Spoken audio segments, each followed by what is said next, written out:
Dear class, I'm not quite sure what happened there.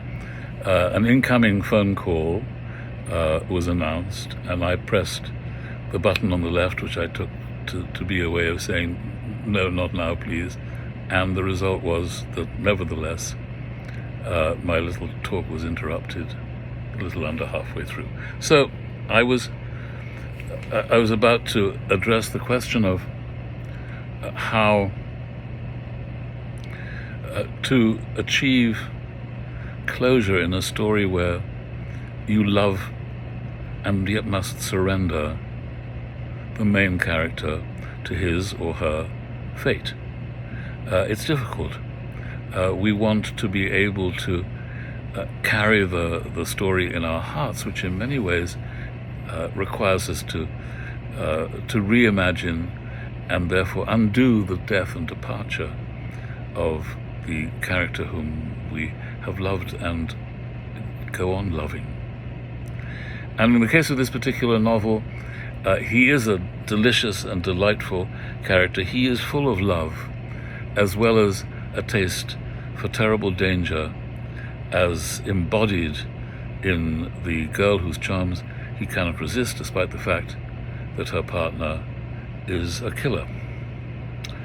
And even when the killer finally grasps that his girl is not only involved with this dangerous maniac, Fargo Burns, who has no skills, no life skills, no prospects. He's an itinerant bartender by trade who also makes some interesting artworks which he has never tried to market. When the killer, Cola by name, discovers what his girlfriend is up to behind his back, Fargo is a marked man, and the X on his back is drawn by somebody very capable of cutting a person's heart out. And interestingly, Fargo is unafraid of him and confronts him fearlessly and tells him to go away and stop pestering, because Fargo, has certainly moved on from his obsession with Billy, Cola's delicious partner, whom he needed in his moment of utter abject nakedness. She was a drug, an extreme that he needed, and from which we're very happy to see he has recovered. A wonderful thing, and can we hope for total recovery? But what would that mean? Do we really want it? We have to ask ourselves, when our central character belongs to the damned, he may be a warrior, he could be all kinds of things, but we know that the sailor who cannot resist going back to the sea, even when shore offers him a beautiful, comfortable, comforting alternative, and yet he is actually already married to the sea, as warriors are to war.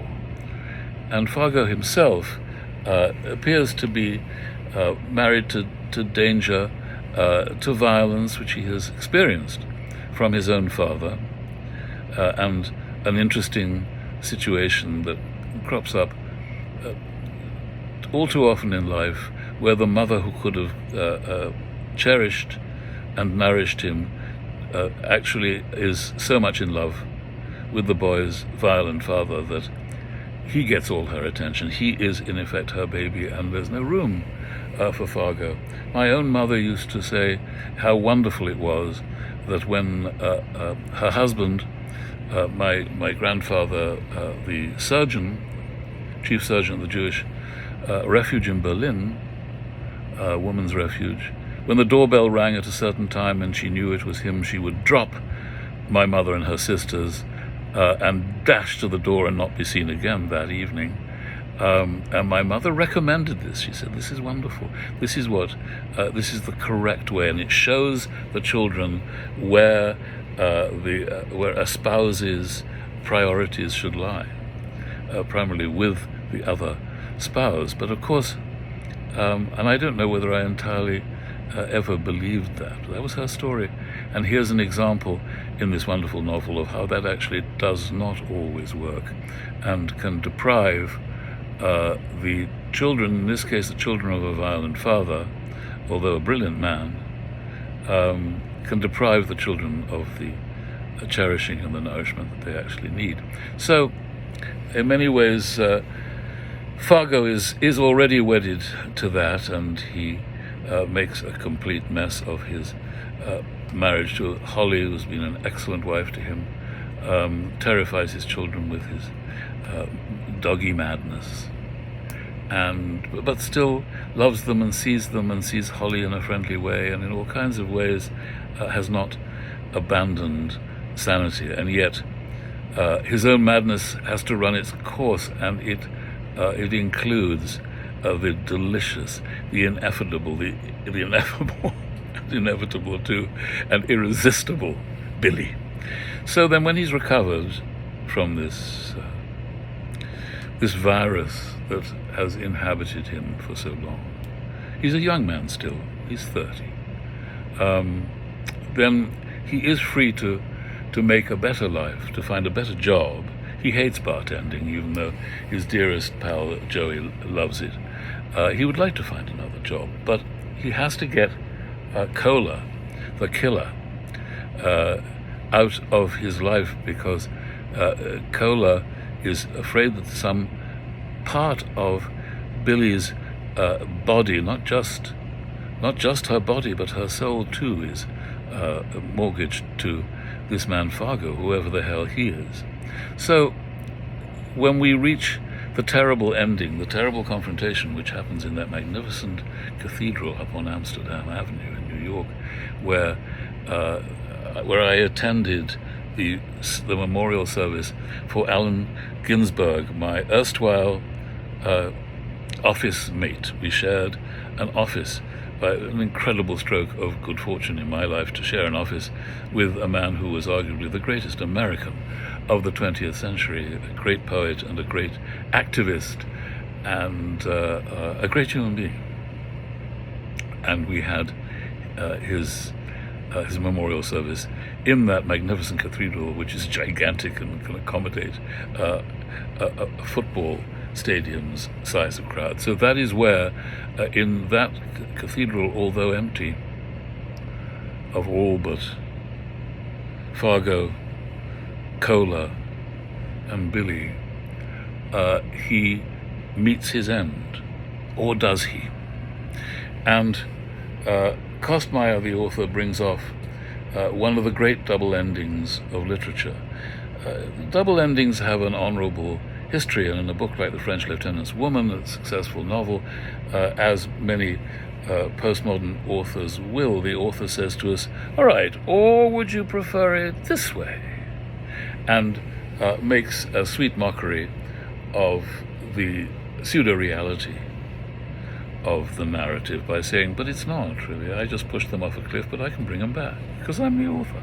And don't be fooled, this is not real. And yet, that is ultimately a dispiriting choice, I would argue. Because it does nothing for the ending that has been offered and then withdrawn and replaced. Pick a card, any card. You don't like that one? Have this one. I think that's a very self-undermining decision, though I see exactly why an author would make it. No, but what happens in Kostmayer's infinitely resourceful book is that he creates in the very first place a hero who isn't entirely there. A part of him experiences clairaudience, that's to say, he's full of voices, he hears voices all the time, and that part of him is not only talking to his voices, but also representing himself in the book in the first person suddenly. So we have Fargo speaking, and Fargo said this, and Lane said that, and suddenly we'll read, didn't you hear what I said? I said. Didn't you hear me? I said. I? Who's I? We've not got I. We have no I in this story, but we do. Because Kostmayer understands that that person, first, second, third, is a pose that exists multiply, in layers, in every narration. The first person is there even when it's never he or I or she, is never, there is no I, and yet the I is always there, hidden, but present. And that's the great reminder that Kostmayer provides in his book, in which Fargo is constantly hearing voices, including his own as first person. Or perhaps that's the only real part of the book, is I. Very rarely surfaces, and the rest is dream. So that Kostmayer has created a situation in which he can have both endings. The catastrophe ending, which turns out to be much the most final and therefore serves as closure, and the survival ending, and stick them one on top of another so that they coexist. It's an extraordinary experience to read the final page of this book. You will never read anything quite like it, because what it serves is both your need as the reader for, if you like, a happy ending, but your need for the eternal life that we wish upon the fictional characters that we live, and which is theirs anyway, of right. They are eternal. They've been invented. They can't die. That's an arbitrary gesture on the part of an author, that they can live forever. That they can do. Eternity is actually theirs, without having to declare it or work for it or announce it or resolve it in a way that says, here is our hero or our heroine living forever. The fact is they do anyway. And so all that's missing in every story is the simultaneous life and death of your beloved character. Death because it must be, and also because they were never really alive. They're fictional and must die. But they live because for them to die means nothing. Only their living means anything. So when you read the final page of Fargo, as I greatly hope you will, because it's one of the great modern masterpieces, it takes a page out of Bellow, out of the craziness of Herzog and many other characters, Charlie Citrine in Humboldt's Gift. It takes that page of the inevitable and adorable madman, American madman. It takes it and carries it away and reflects upon it and develops it into the narrative that perfects that story. So if you read it, as I say, please do, you will experience in the final page an elixir you have never encountered anywhere else in literature. That's to say, an author who refuses to surrender his authorial imprimatur to anything other than the perfection of life in death and death in life, which is in the nature of story. So he refuses to abuse story so as to pretend that it is life and therefore must imitate life. And he refuses, I was going to say, to do the converse. He insists that fiction inhabits a recreation of reality and a version of reality that owes nothing to reality. And so you can experience both of those things, eternity and mortality, in one page of literature. And I wager that you will never find it anywhere else ever again. So this little talk is a salute to Kostmayer, the author of this unique masterpiece, which I have set before my students, and I hope there will be some who carry away from it a need to read whatever Kostmayer writes, in hope that it will be as glorious as Fargo burns. So good luck, everybody, and once more, read Kostmayer. please. Bye now.